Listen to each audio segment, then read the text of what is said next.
Hi, this is Mary Kramer, and I wanted to update you on the prescription drug monitoring program. Missouri was the last holdout state, and in 2021, legislation was passed so that we now are also included with all of the other states and territories in the United States for a very large data bank of health information. The company that housed that information was called Apris, and the name has now been changed to Bamboo Health. And so there's a lot of things that happened, and it keeps evolving into a loss of medical freedom, a loss of medical rights. This is not a program that you can opt out of, or it's even being disclosed that you're in this program, or that how your data is even being used and stored, and what information they have on you. So I want to show you a little bit of things right now that Bamboo Health is doing, and to kind of give you an idea.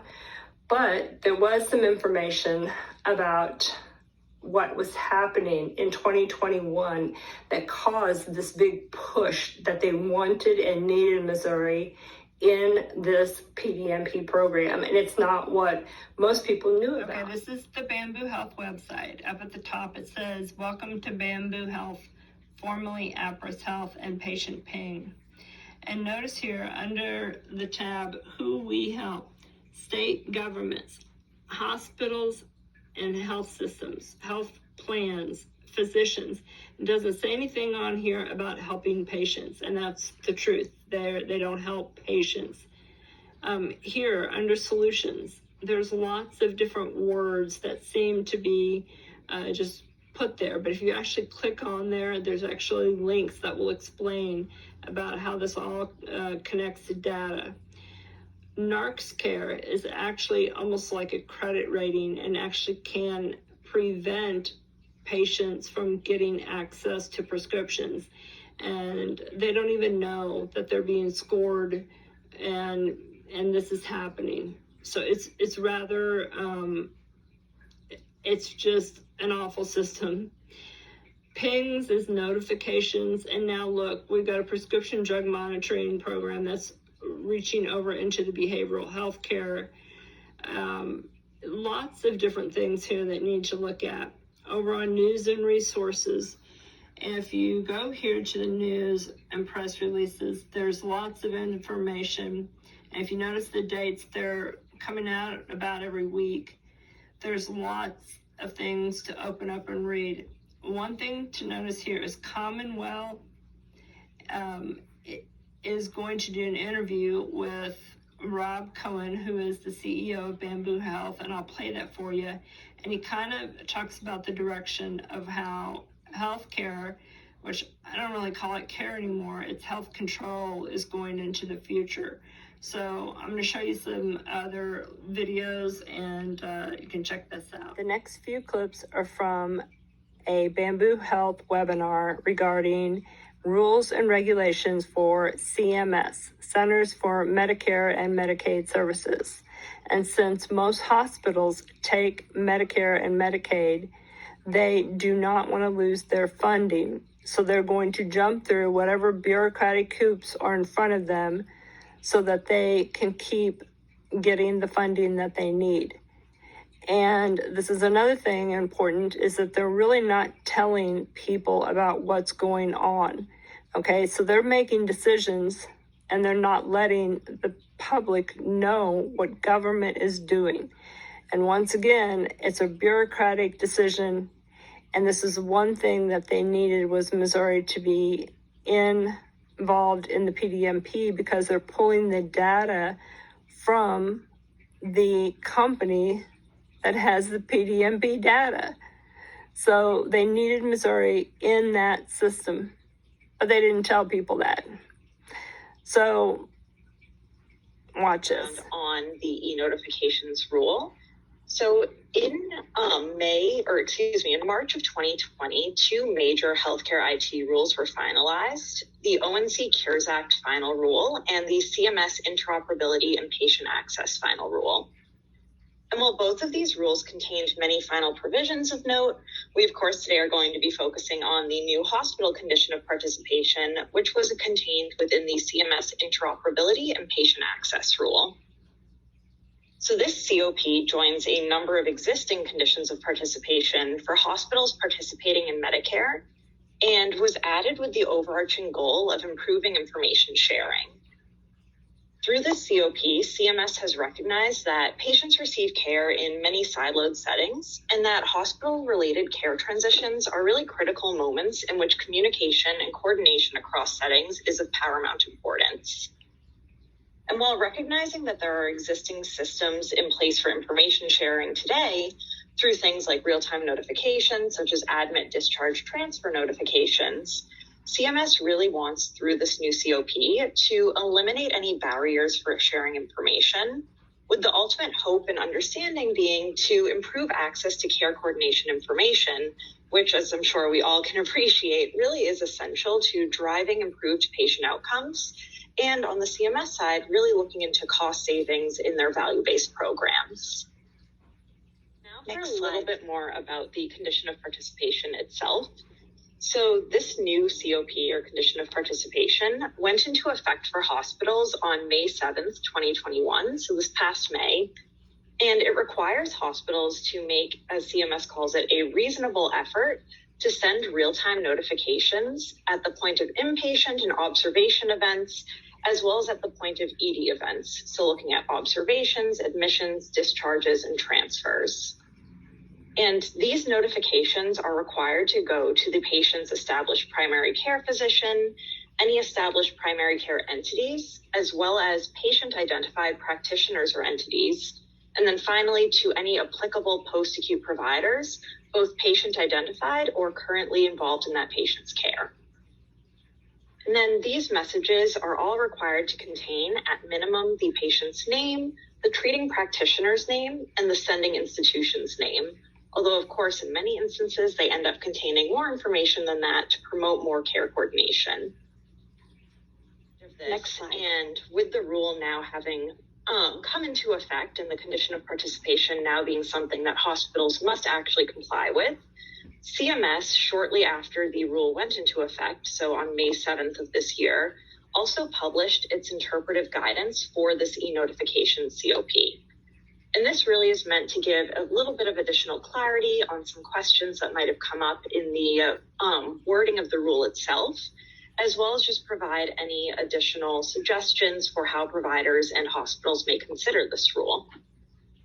And so within the interpretive guidance, CMS actually included guidance for 6 separate provisions within the condition of participation. And 3 of these were really of particular note, and we're going to dive into those a little bit more.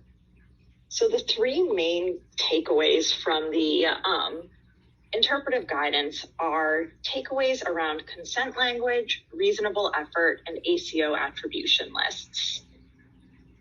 And we will now dive into those a bit more here. This last clip is of Commonwealth interviewing Rob Cohen, who is the CEO of Bamboo Health. And they're talking about data and healthcare and where they see things in the year 2030. And notice that they are not talking about the prescription drug monitoring program at all. They are talking about healthcare, actually health control. This is the loss of your medical freedom and your medical rights. You should be upset. This is not the direction that the United States needs to be taking.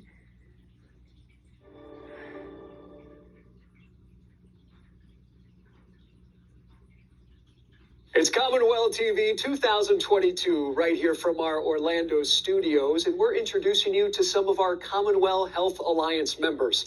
And it's time now to hear from Bamboo Health and their president and general manager, Rob Cohen. And Rob, Commonwealth has been using FHIR since its inception, but soon Commonwealth will be enabling discrete data exchange via FHIR across the network. What does this mean for patients and providers? Yeah, there's actually a massive difference. while Commonwealth has been using FHIR, what they've been doing mostly is exchanging what are called CCDAs, which are continuity of care documents. The exchange of those is huge progress over what used to happen, which was the exchange of nothing. So we certainly recognize that. But CCDAs can actually be pretty difficult to deal with. They can be difficult to parse, difficult to interpret, and they can lead to data quality issues as well as just overhead issues in terms of the technology and processing required to process them in the way you need to. What exchanging discrete FHIR resources means is that you can actually call the specific piece of data that you want. You can say, I want to see diagnoses. You can say, I want to see lab results. You can say, I want to see these specific things, and you get it back in a very digestible, very clean format. And as we move toward a world where rather than just delivering a whole sea of data to a provider, you want to deliver just the right things at the right time, and the ability to call those things and process just those things is really important for a variety of reasons. So it's huge progress. Rob, complete this phrase for me. Because of interoperability, by 2030, this could occur. Tremendous progress in care coordination and in value-based care.